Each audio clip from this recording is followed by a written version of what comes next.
Hello mga kasari! Welcome back sa aking YouTube channel.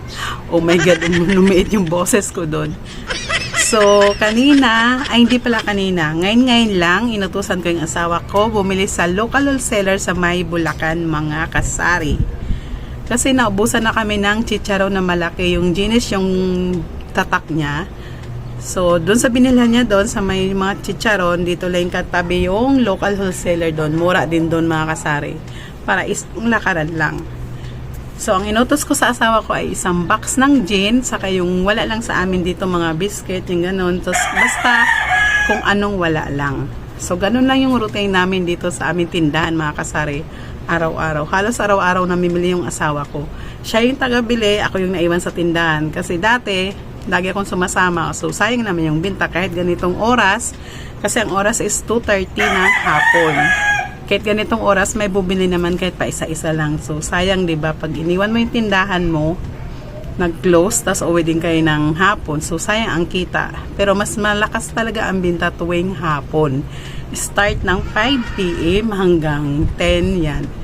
Diyan kami bumabawi. Sa umaga, mahina. Matumal sa umaga. Pero sa hapon, malakas ang binta. So, kaya pag mayroon kami mga lakad, maaga kami umaalis para makauwi kami ng hapon para mabawi pa namin yung kita ngayong araw na to. So, ganun yun mga kasari. So, habang hindi pa nauwi yung asawa ko, magdadaldal mo na yung tindera, no? So, ang ginagawa lang namin mga kasari, pag wala, kunyari naubos na yung kanton, like dito. Ito. Ang binibili lang kasi namin itong pansit canton is tig sa 10 piraso lang. Yung pinaka mas fast moving naman is tig 20. So, hindi siya naabutan ng 3 days. Ubos na siya. Kaya, halos araw-araw yung asawa ko namimili kung di sa Pure Gold, sa local wholesaler, sa Malabon. Kasi sa Malabon, mura din yung bintahan doon ng alak. Saka pag bumili siya doon ng Max Glow na sabon, kaharap nun, meron ding local wholesaler doon, mura din yung alak sa mga paninda nila. Saglit. So, ganun lang yung ginagawa namin araw-araw mga kasari. Kung anong wala, pinapatakbo ko agad sa asawa ko, pinabibili ko sa kanya, kasi ang swerte din namin kasi nasa gitna kami. Lahat, malapit kami sa lahat. So, ayun na mga kasari, kung ano lang yung wala sa tindahan namin, pinabili ko agad sa asawa ko mga kasari. Yan. Lalo na yung fast moving na yan. Ako, kailangan hindi tayo mawalan yan. Like, mga kape. Pag na lang, pag matitira na lang sa akin, 6 na piraso, isang tay, nagpapabili na ako agad yan. 2 haba, 2 tay. So, ganon. Sa mga candy naman, hindi din pwedeng mawala. Kasi pag may bumili ng UC, nagki-candy. Andin sa mga chicherya naman, pampaakit ng mga chikiting. Hindi lang sa mga chikiting, pati sa mga matanda, mabenta din siya. So, ayan. Teka lang, pakita ko sa inyo mga kasari ha. So, ayan yung chichirya naming malaki. Ayan, kunti na nga lang din. Tapos dito sa kabilang side. Ayun. Ayan yung mga chichirya namin mga kasari. So, maliit lang yung tindahan namin mga kasari. Cute. Cute lang tindahan namin. Kaya, hindi ko alam kung paano i-arrange. Maliit lang yung space. Ganyan lang siya. Ayan. Ayan yung harap. So, lalabas tayo mga kasari. Ipakita ko sa iyo yung harap ng tindahan namin ha. Pakita ko sa inyo. Saglit lang. Ayan, lalabas ako mga kasari. Pakita ko sa inyo yung harap ng tindahan namin. Yung tindahan po kasi namin is kadikit ng bahay ng biyanan ko. Kasi po, nandito po kami nakatira sa biyanan ko. Ayan, ayan yung harap ng tindahan namin. So, thank you kay GTI dahil may kulay na yung tindahan namin. Sabi ko sa'yo, huwag kang matulog dyan, di ba? Ay, higa. Dito ka lang. Yan. Ay, yung alaga ko.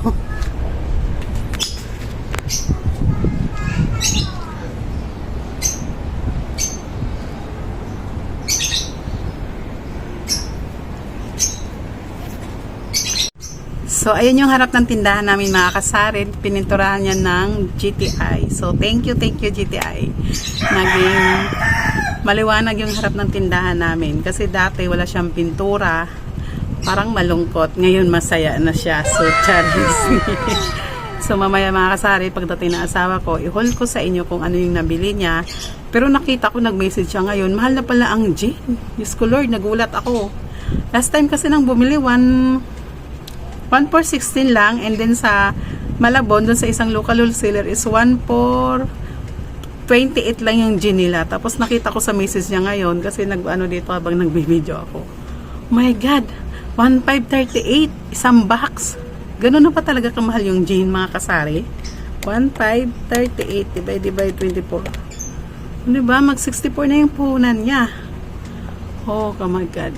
So mamaya tingnan natin kung sabi ko wag siya bumili. Dumaan siya sa Pure Gold kasi alam ko medyo mura pa sa Pure Gold eh. So iwan ko lang kung saan siya makabili ng gin.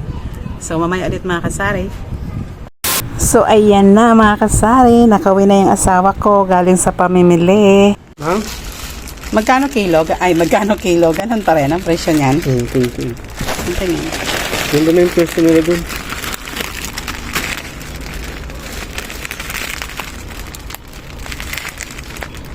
So ito pala mga kasari yung napamili ng asawa ko. Ayan, bumili ng chicharon saka isang box ng gin.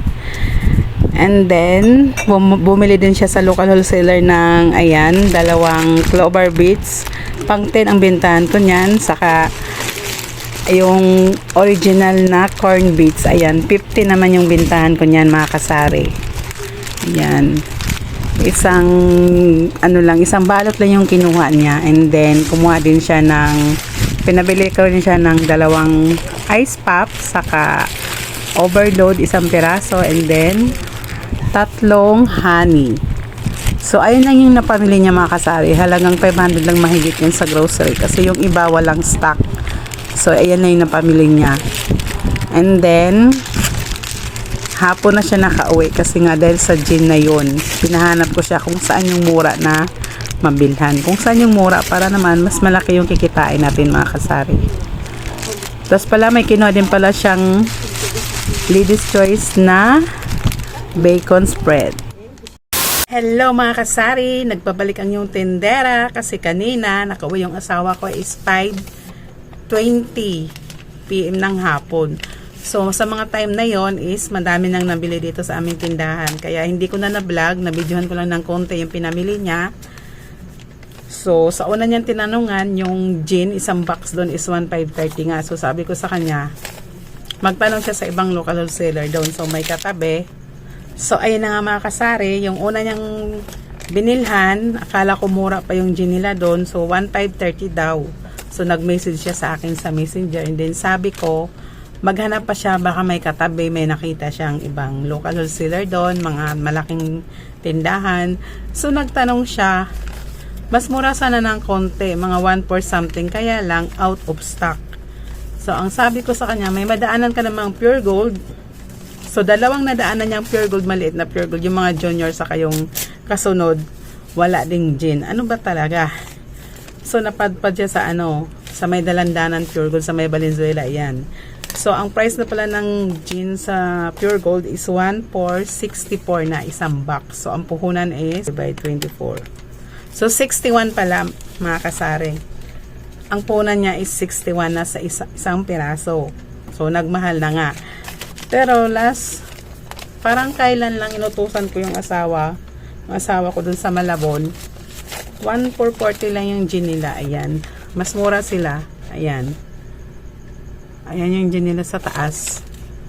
Tapos yung sa baba, yan yung mojito. And then, ito naman yung price nila sa Alfonso nila doon. Mura nga doon. Ayan.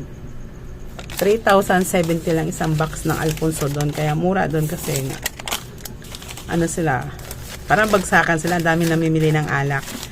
And then, bumili rin ng asawa ko doon sa local wholesaler. Yung una niyang tinanungan ng gin na mahal. Ito naman yung napamili niya sa Adi Store pala yung pangalan nito, MacArthur Highway, Poblacion, Marilao, Bulacan. So ito na yung napamili niya. Naka 566 lang siya. Kasi madami ding wala. Kaya natagalan siya dahil pinahanap ko siya kung saan yung murang gin. Kasi nga, kung saan naman yung mura mga kasari, doon tayo, di ba? Para mas malaki ang tutubuin natin. Kaya ang bintahan ko pala sa gin is 75 na.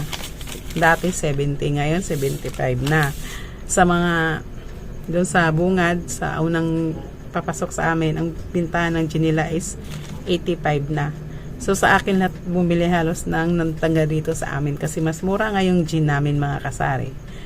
So doon tayo bumabawi. Kahit kunti lang yung patong natin, basta fast moving, rolling agad yung puhunan. So dito ko lang tapusin yung vlog ko mga kasari kasi akyat na rin ako. Nandun yung asawa ko sa taas. Anong oras na? Sa mga hindi nakasubscribe sa channel ko, pa-subscribe, saka pa-hit na notification bell para updated kayo sa channel ko. So, thank you. God bless po. Babu!